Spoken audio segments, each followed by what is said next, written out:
Welcome back. And for an update on the trading activities for today at the debt market, let's switch over to FMDQ to see one of the dealers, Sumbo Olatunji, Country Treasurer, Access Bank, is standing by to talk to us. Thank you for joining us, Sumbo. Thank you. Good afternoon. Now, Sumbo, tell me, how did the fixed income market yields opening today, how was it compared with the current yields this afternoon?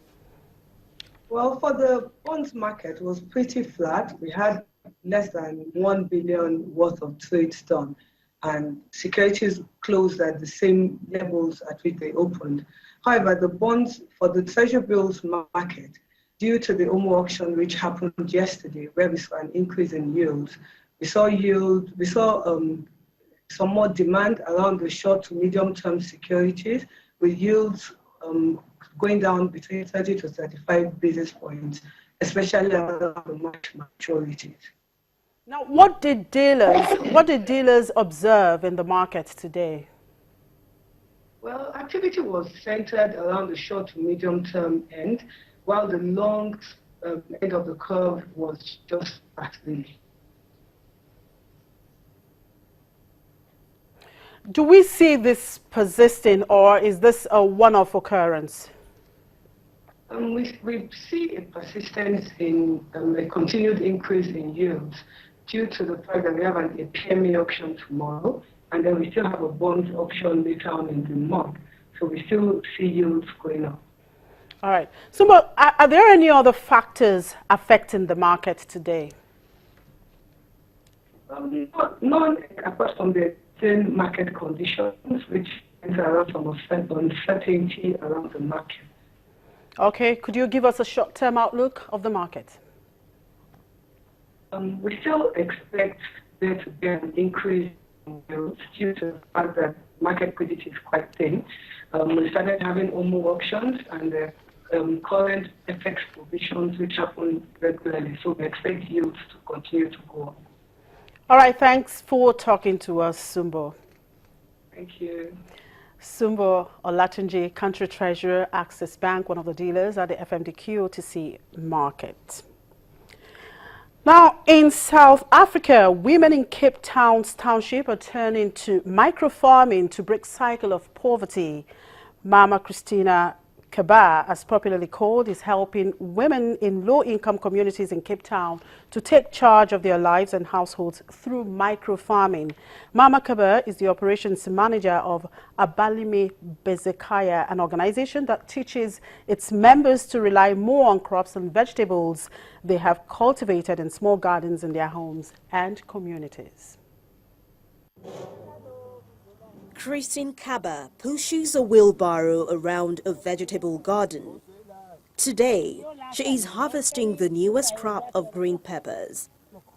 Mama Kaba, as she is known here, is the operations manager for Abalimi Bezekaya, or Harvest of Hope, in the local Xhosa language. The organization runs several small gardens in Paarl Township in Cape Town, South Africa. After losing her job to a domestic worker, Mama Kaba began growing vegetables at the back of her house to supplement her dwindling income and support her family. With her newfound knowledge, she decided to join Abalimi, which works primarily with unemployed women. I like to see the women stand up, not to cry, say, this Friday my husband didn't give me the money. End of the month my husband didn't do this. We do it ourselves. We're managing our gardens, we're managing our money. The people didn't see the bank card. Everybody's got a bank card now. They know that the 15 we got salary. And we're working from 7 till 6 o'clock. Because all our garden is near to our house. We see our children all the time.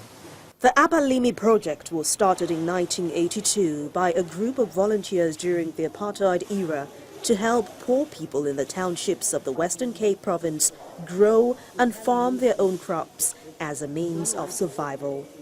The project has grown to about 3,000 micro-farmers, with a majority growing vegetables and other crops in gardens at home. With soaring food prices in South Africa, more and more people are taking to micro-farming in order to sustain themselves. Abalimi's micro farmers who grow organic vegetables without using chemicals say they have found a way to cope in hard times. Mama Kaba organizes and runs a warehouse where the fresh vegetables are packaged and distributed around the townships. We need support government to create more jobs. You see the youth there, they're working there. They're working because it's a salary at the end, and they donate those veg to the other homes they know. To that homes, there's no person is working, that granny is hungry, we donate, they get salary. In addition to working with Abalimi, Mama Kaba has started many other projects in the Khayelitsha township, such as a community swimming pool and a local park. Despite only having a basic primary education, Mama Kaba has become an inspiration to many women and men here, showing them they too can make positive contributions to their families and communities. And that's it on the program. Thank you for watching. Have a good afternoon.